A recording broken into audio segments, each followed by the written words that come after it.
जय हिंद साथियों, आप सभी को अपने परिवार वन बी ऑनलाइन क्लास में सभी का स्वागत है दोस्तों। देखिए, रेलवे के समस्त exam LP, technician, RRB JE, RRB NTPC, RPF, RRB group D और एसएससी के एग्जामों में देखिए जो पूछे जाने वाले प्रश्न, ऑल कॉम्पिटिटिव एग्जाम 2024-25 में पूछे जाने वाले प्रश्न जो सामान्य विज्ञान जनरल साइंस से पूछे जाएंगे, वही क्वेश्चन मैं कराने का प्रयास कर रहा हूँ दोस्तों।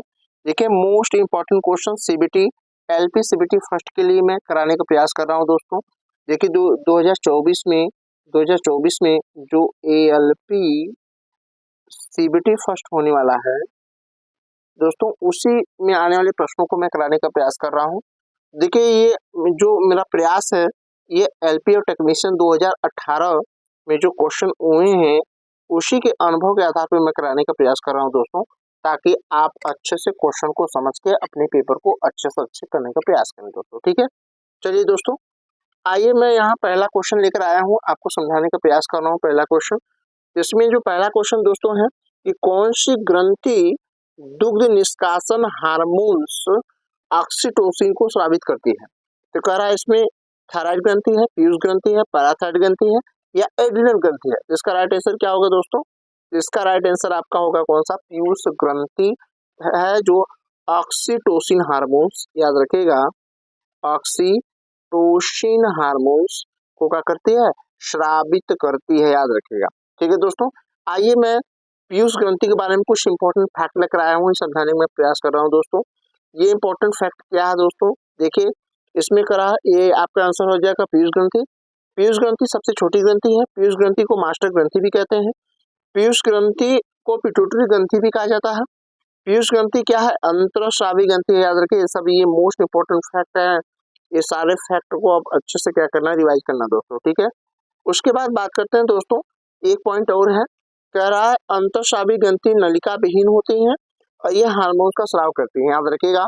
देखिए, तीन प्रकार ग्रंथियां होती हैं, एक अंतरस्रावी, एक बाह्यस्रावी, एक मिश्रित ग्रंथि। जो अंतरस्रावी ग्रंथि होती है हार्मोन्स को स्रावित करती है, जो बाह्यस्रावी होती है वो क्या करती है? एंजाइम का करती है, जबकि मिश्रित ग्रंथि एंजाइम और हार्मोन्स दोनों का करती है। तो हमें लगता है सारी चीजें आपको इस प्रश्न में आ गई होंगी दोस्तों। आइए अगला क्वेश्चन देखिए, समझने का प्रयास करिएगा। इसमें कह रहा है दोस्तों, इसमें कह रहा है मनुष्य के शरीर की वह ग्रंथि जो एंजाइम और हार्मोन दोनों को स्रावित करती है। तो कह रहा पीयूष ग्रंथि है, अग्न्याशक या पाचक ग्रंथि है, या लार ग्रंथि है, या कृत ग्रंथि है। तो इसका राइट आंसर क्या होगा दोस्तों? इसका राइट आंसर होगा अग्न्याशक या पाचक ग्रंथि कहते हैं इसको। ये देखिएगा एंजाइम, याद रखिएगा, एंजाइम प्लस हार्मोन, हार्मोन ये दोनों क्या करती है? स्रावित करती है दोस्तों। आइए इसके बारे में कुछ फैक्ट लेकर आया हूं दोस्तों। आप यहाँ देखिएगा, इसमें देखिए कह रहा है अग्न्याशक ग्रंथि या पाचक ग्रंथि, इसका राइट आंसर होगा। अग्न्याशक ग्रंथि को मिश्रित ग्रंथि भी कहते हैं, मिश्र ग्लैंड कहा जाता है। अग्न्याशक ग्रंथि शरीर की दूसरी सबसे बड़ी ग्रंथि होती है, याद रखिएगा।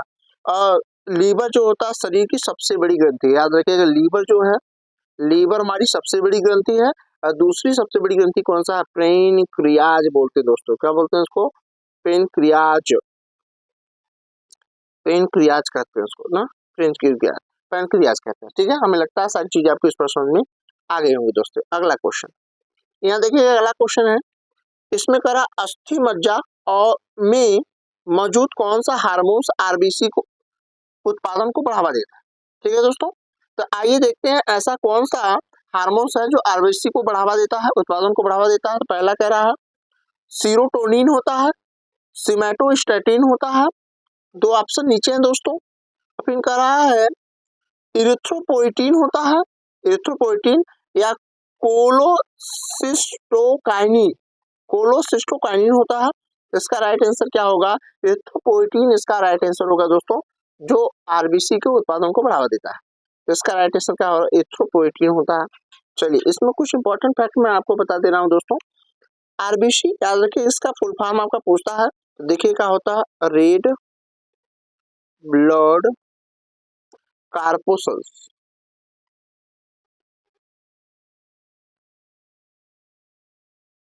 कार्पोसल्स होता है दोस्तों। ठीक है, बात करते हैं, हमें लगता है इस चीज आपको इस पर समझ में आ गई हो, या इसको एरिथ्रोसाइट कहते हैं। याद रखिए, इसका दो नाम है, रेड ब्लड कार्पोसल्स को हम एरिथ्रोसाइट कहते हैं। आरबीसी का लालन हीमोग्लोबिन के कारण होता है। स्प्लीन यानी प्लीहा को आरबीसी का कब्रिस्तान कहते हैं। स्प्लीन या प्लीहा को शरीर का ब्लड बैंक भी कहा जाता है दोस्तों। ये सारे फैक्ट पॉइंट आपके एग्जाम में पूछे जाते हैं दोस्तों, याद रखिएगा। चलते हैं आगे, चलते हैं दोस्तों। अगला पॉइंट देखिए, इसमें कुछ पॉइंट और हैं। इसमें कह रहा है, ये पॉइंट मोस्ट इंपोर्टेंट पॉइंट है दोस्तों। कह रहा है आरबीसी का निर्माण भ्रूण अवस्था में, जब बच्चा माँ के गर्भ में पड़ रहा होता है तो वहाँ उसके शरीर में जो ब्लड बनता है वो कहाँ से बनता है दोस्तों? तो लीवर से बनता है। कहाँ से? लीवर से, यकृत से बनता है। और जन्म के बाद जब हम जन्म लेते हैं तो हमारा शरीर कहाँ बनता है? बोन मैरो, जो ब्लड होता है वो बोन मैरो से बनता है। बोन मैरो इन हड्डियों के अंदर एक जालीनुमा संरचना होती है, उन्हीं से बोन मैरो बनता है दोस्तों। ठीक है, बोन मैरो से बनता है। आरबीसी का जीवन काल 120 दिन का होता है। ठीक है दोस्तों, 120 दिन का होता है। आरबीसी का जो आकार होता है बाइकॉन्केव होता है ना, द्वि अवतलाकार ना, द्वि अवतलाकार होता है दोस्तों, याद रखिएगा। चलिए अगला क्वेश्चन। इसमें अगला क्वेश्चन क्या है दोस्तों? यह कह रहा है बीसीजी के टीके का इस्तेमाल समानतः किस रोग के रोकथाम के लिए किया जाता है? पहला कह रहा है ल्यूकेमिया को, दूसरा कह रहा है रेबीज को। अगला क्वेश्चन देखिए, कह रहा है अगला जो है कि ऑप्शन कह रहा है दोस्तों तपेदिक को, या फिर कह रहा है कैंसर को। तो इसका राइट आंसर क्या होगा? जो बीसीजी बीसीजी का जो टीका है दोस्तों, ये टीका देखिए, इसको बोलते हैं बैसिल कलमेंटीग्यूरिन कहा जाता है दोस्तों।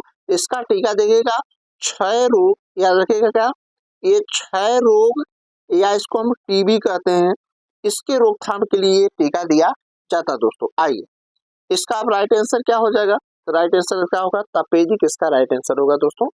तो इसका देखिए बीसीजी का फुल फॉर्म होता है बैसिल कलमेंटीग्यूरिन कहते हैं दोस्तों। ये टीका टीबी के रोग को के रोकथाम के लिए दिया जाता है। बात करते हैं डीपीटी, डिप्थीरिया परट्यूटिस टेक्टस कहते हैं दोस्तों। ये डीपीटी जो होता है ये 3 प्रकार के रोगों को मतलब कि रोगों के रोकथाम के लिए दिया जाता है। इसको ट्रिपल एंटीजन कहते हैं। क्या बोलते हैं दोस्तों? इसको ट्रिपल एंटीजन कहा जाता है, याद रखिएगा। बहुत इंपॉर्टेंट क्वेश्चन है दोस्तों। पूछता है कि ट्रिपल एंटीजन किसे कहते हैं? तो डीपीटी को कहते हैं, डिप्थीरिया परट्यूटिस टेटनस कहते हैं दोस्तों, याद रखिएगा। चलिए अगला क्वेश्चन कह रहा है दोस्तों, कह रहा है कि ऑस्टियोपोरोसिस किस रोग से संबंधित है, यानी किससे संबंधित है? कह रहा है हड्डियों से, दिल से, गुर्दा से या फेफड़े से। तो राइट आंसर क्या होगा? बोन, हड्डी से, हड्डियों से संबंधित दोस्तों। आइए इसके फैक्ट के बारे में कुछ मैं समझाने का प्रयास कर रहा हूँ दोस्तों। यहाँ दोस्तों कह रहा है, यह कह रहा है दोस्तों देखो, कह रहा है हड्डियों के अध्ययन को ऑस्टियोलॉजी कहते हैं। ठीक है दोस्तों। विटामिन डी की कमी से बच्चों में कौन सा रोग होता है? रिकेट्स बीमारी होता है। पूछता है विटामिन डी से बच्चों में कौन सा रोग होता है? रिकेट्स रोग होता है। विटामिन डी की कमी से, याद रखिएगा, वयस्क में बड़ों में ऑस्टियोमलेशिया या ऑस्टियोपोरोसिस, यही पूछ रहा कि ऑस्टियोपोरोसिस रोग कहाँ होता है? तो विटामिन डी के कारण ये बड़ों में होता है। याद रखिएगा, ये हड्डियों की बीमारी है, याद रखेगा। ये बोन की बीमारी है, उसमें हड्डियां पतली हो जाती हैं और कोई थोड़ा मजबूती से पकड़ ले तो हड्डियां टूट भी जाती है, कमजोर भी हो जाती है दोस्तों। ठीक है, आइए इसके बारे में और फैक्ट कुछ मैं आपको बता दूं दोस्तों। तो याद रखिए, शरीर की सबसे बड़ी हड्डी, याद रखिएगा, शरीर की सबसे बड़ी हड्डी कौन सी होती है? तो ये जांघ की हड्डी होती है, जिसको हम फीमर कहते हैं। शरीर की सबसे छोटी हड्डी कौन सी होती है? स्टेपी, ये कान की हड्डी होती है, याद रखिए, कान की हड्डी होती है दोस्तों। उसके बाद शरीर की सबसे मजबूत हड्डी क्या होती है? जबड़ी की हड्डी होती है, याद रखिए दोस्तों। क्या होती है? जबड़ी की हड्डी होती है। ये सारे फैक्ट पॉइंट आपके एग्जाम में पूछे जाते हैं दोस्तों। ठीक है दोस्तों, चलिए आगे चलता हूँ दोस्तों। अब यहाँ देखिएगा दोस्तों, अब इसमें कह रहा है कि पादप जगत का उभयचर किसे कहा जाता है? तो कह रहा बायोफाइटा को कहा जाता है, टेरिडोफाइटा को कहा जाता है, एंजियोस्पर्म को कहा जाता है, या इसको थैलोफाइटा को कहा जाता है। तो ये क्या होता है? इसको ब्रायोफाइटा, याद रखेगा, ब्रायोफाइटा को याद रखिएगा पादप जगत का उभयचर कहते हैं। क्या कहते हैं? उभयचर कहते हैं दोस्तों, याद रखिएगा। ये बायोफाइटा नाम जो प्रजाति का वर्ग का पौधा होता है, ये जल थल दोनों में रह सकता है दोस्तों। ये जल में भी रह सकता है और उसके साथ साथ थल में भी रह सकता है। इसको क्या बोलते हैं? एम्फीबियन कहा जाता है दोस्तों। इसके बारे में कुछ मोस्ट इंपॉर्टेंट फैक्ट लेकर आए हैं दोस्तों। इसमें कह रहा है इसका आंसर क्या होगा, बायोफाइटा हो जाएगा। शैवाल में प्लांट क्लोरोफिल नहीं उपस्थित होता है, याद रखिएगा प्लांट क्लोरोफिल उपस्थित होता है।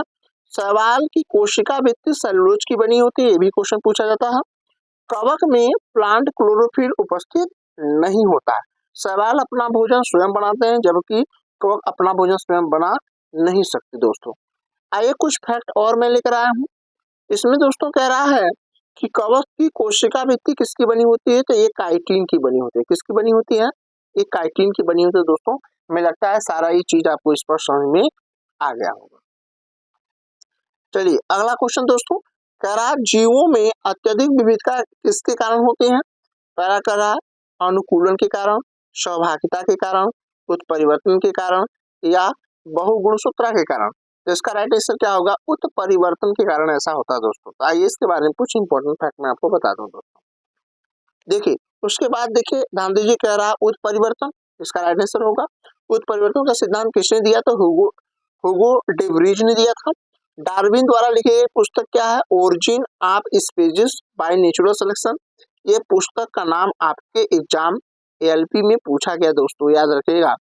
उसका एलपी नहीं दोस्तों, ये एसएससी में भी पूछा गया है। फिर इनका लेमार्क द्वारा लिखी गई पुस्तक क्या है, जूलॉजी जूलॉजिक ना फिलोसफी ऑफ जूलॉजिक कहते हैं इसको।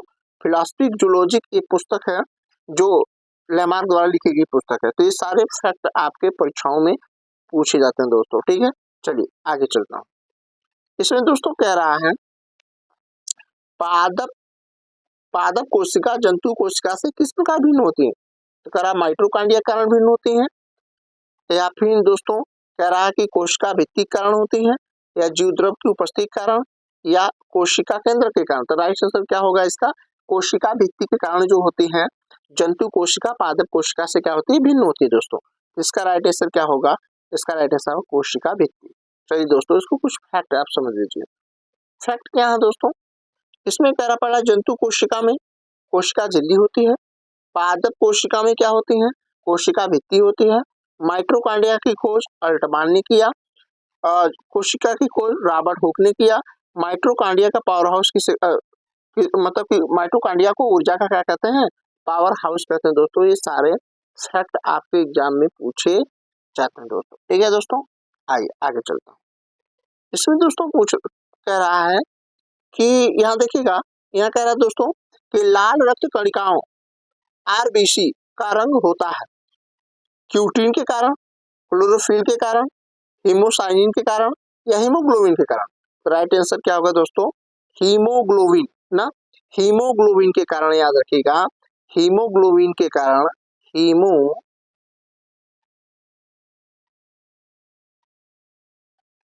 हीमोग्लोबिन के कारण आरबीसी का जो रंग होता है कैसा होता है दोस्तों, वो लाल होता है। मुझे लगता है सारी चीजें आपको इस प्रश्न में आ गई हैं दोस्तों। चलिए कुछ फैक्ट मैं आपको समझा दूं दोस्तों। ये फैक्ट में देखिएगा, इसका राइट आंसर क्या होगा, हीमोग्लोबिन। देखिए रेशियो डब्ल्यूबीसी आरबीसी की रेशियो एक संबंधी 600 होगा दोस्तों, 600 का है, याद रखिएगा। डब्ल्यूबीसी व्हाइट ब्लड कार्पोसेस या इसको ल्यूकोसाइट कहते हैं। ये मोस्ट इंपॉर्टेंट पॉइंट में करा रहा हूँ दोस्तों, ये मोस्ट इंपॉर्टेंट फैक्ट है, आप इसको समझने का प्रयास करेंगे दोस्तों। आइए मैं कुछ डब्ल्यूबीसी, देखो डब्ल्यूबीसी 5 प्रकार का होता है। कौन कौन type of WBC, white blood corpuscles कहते हैं इसको। पहला है मोनोसाइट्स, दूसरा है लिम्फोसाइट, तीसरा है न्यूरोफिल, चौथा है आपका बेसोफिल, पांचवा एसिनोफिल होता है। ये सारे देखिए डब्ल्यूबीसी के क्या होते हैं, डब्ल्यूबीसी के टाइप होते हैं। डब्ल्यूबीसी जब कमजोर होता है तो इसमें देखिए भयानक बीमारियां हमारे शरीर में प्रवेश कर जाती हैं। डब्ल्यूबीसी को हमारे शरीर का क्या कहते हैं, सैनिक या सोल्जर कहते हैं दोस्तों, सैनिक या सोल्जर कहते हैं। कोई भी बैक्टीरिया वायरस हमारे शरीर में प्रवेश करता है, डब्ल्यूबीसी उसको मार के खा जाता है दोस्तों, ठीक है। चलिए आगे दोस्तों, इसमें कह रहा है रिक्सिया निम्न में से किस श्रेणी के अंतर्गत आता है।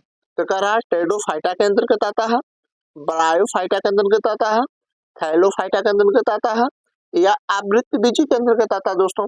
तो इसका राइट आंसर क्या होगा, रिक्सिया जो होता है ब्रायोफाइटा के अंतर्गत आता है दोस्तों। किसको, ब्रायोफाइटा के अंतर्गत आता है दोस्तों, ठीक है। चलिए अगला क्वेश्चन, ब्रायोफाइटा।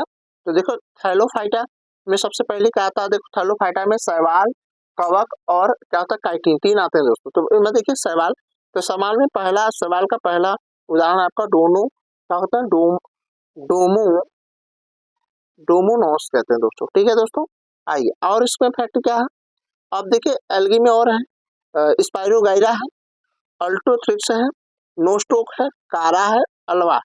अब करा देखिए कवक, कवक के बारे में देखिए ईस्ट कवक होता है, कुमूर भी कवक होता है, मशरूम भी क्या होता है, कवक फंजाई होता है, याद रखिएगा। ये सब क्वेश्चन आपकी परीक्षाओं में पूछे जाते हैं दोस्तों, इसलिए मैं करा रहा हूँ। उसके बाद देखिएगा ब्रायोफाइटा में कौन कौन आते हैं, तो ब्रायोफाइटा में देखिएगा मॉस आते हैं, रिक्सिया आता है, लिवर बट आता है और फनरिया आता है। तो ये देखिए रिक्सिया आपसे पूछा है, तो रिक्सिया जो होता है, रिक्सिया है, ये किसका उदाहरण है, ये आपका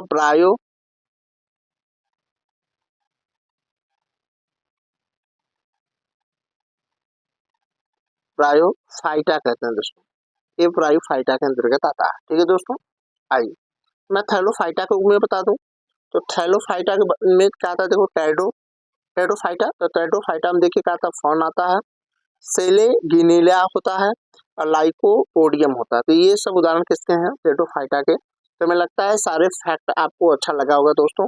यदि सारी जानकारी आपको अच्छी लगी तो चैनल को लाइक सब्सक्राइब शेयर करिएगा, अपने दोस्तों के पास ज़्यादा से ज़्यादा शेयर करने का प्रयास करिएगा, सपोर्ट करिए दोस्तों। आप जितना ज़्यादा सपोर्ट करेंगे मैं आपको उतना ही ज़्यादा आपके पेपर में आने वाले सभी इंपॉर्टेंट क्वेश्चन को कराने का मैं प्रयास करूंगा दोस्तों। इसी साथ हमारे साथ जुड़कर अपनी तैयारी को आप बेटर बना सकते हैं, क्योंकि ये मेरा 2018 का अनुभव है। ठीक है दोस्तों, तो मिलता हूँ नेक्स्ट वीडियो में और अच्छी जानकारी के साथ। तब तक के लिए थैंक यू सो मच दोस्तों।